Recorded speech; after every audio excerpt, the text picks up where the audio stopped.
up next is this Wednesday's Focus report. Now imagine a mosque where the imams are women, where Friday prayers are reserved exclusively for women, and where a feminist version of Islam is extolled and protected. Well, mosques just like that do exist, but they are rarities. One such place of worship has been towering proud in Copenhagen for over a year. Our team have been to the Mariam mosque to find out just what it stands for. In the Danish capital, Copenhagen, Sherin Khankan's conferences are an attraction. Today, a group of students is listening to a speech on feminism and Islam. The theme for today is female imams as game changers. It means how can female imams who are an example of Islamic feminism help change the world?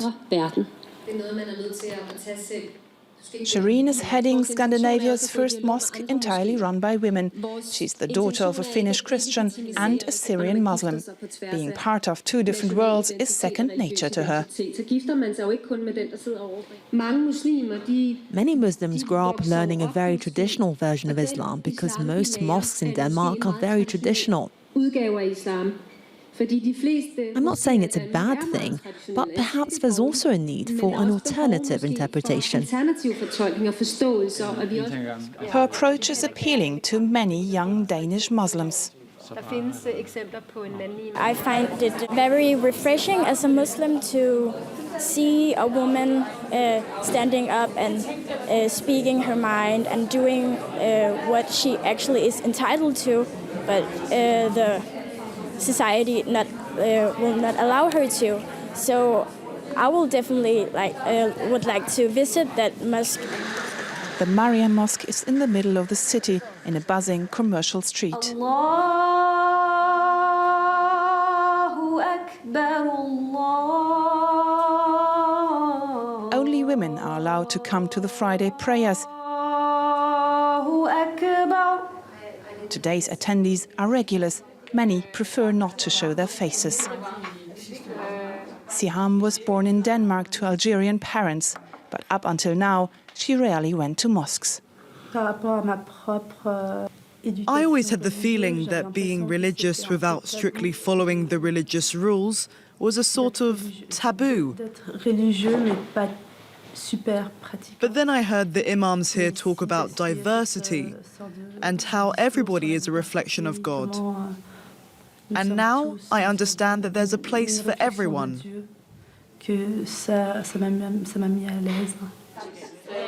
Here, everybody can practice their religion as they please. Sherin only wears the veil when she prays. Sherin is running the mosque together with 4 other women, but they don't talk to the media.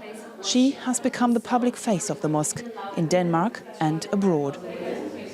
She's fighting for an open-minded and modern Islam. This is the Islamic marriage contract. Polygamy is not an option. In case of a divorce, the woman has the right over the children along with the man. And if mental or physical violence occur, the marriage will be annulled. Sherin thinks religious rules should be followed, but also adapted to today's society.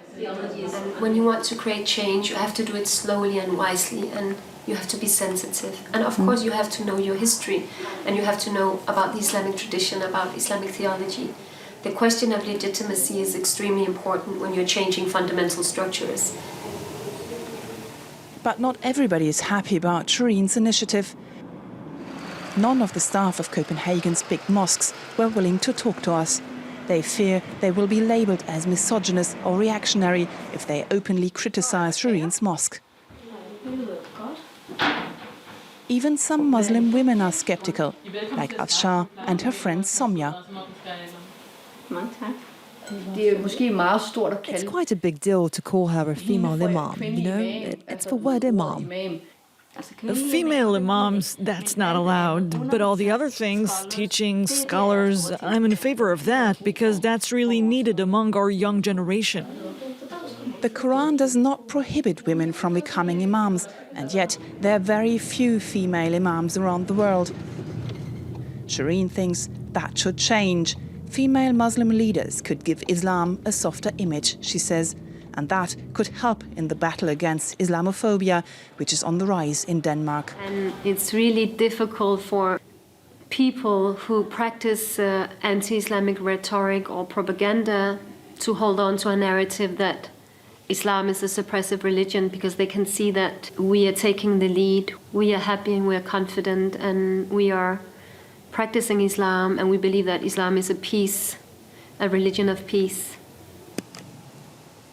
Sherin is determined to widen her audience amongst the faithful, and she doesn't want her mosque to remain an exception. She and her colleagues are hoping to soon open a school for female imams.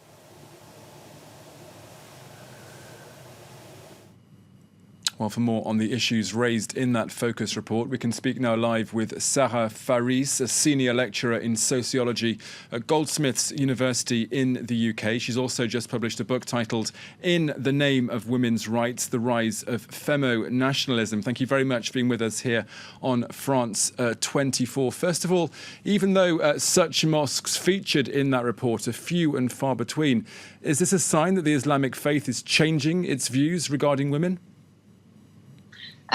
Well, first of all, and this is something that was also mentioned in your report, actually there are other examples of female imams around the world. One of the main examples is in China, where there are several, actually numerous, female imams and only women mosques. There are other examples also in Canada, in the United States, and even in Europe. There are even in the UK, there are examples of female imams, or in Spain. So the Danish one is not the only example, even just in Europe.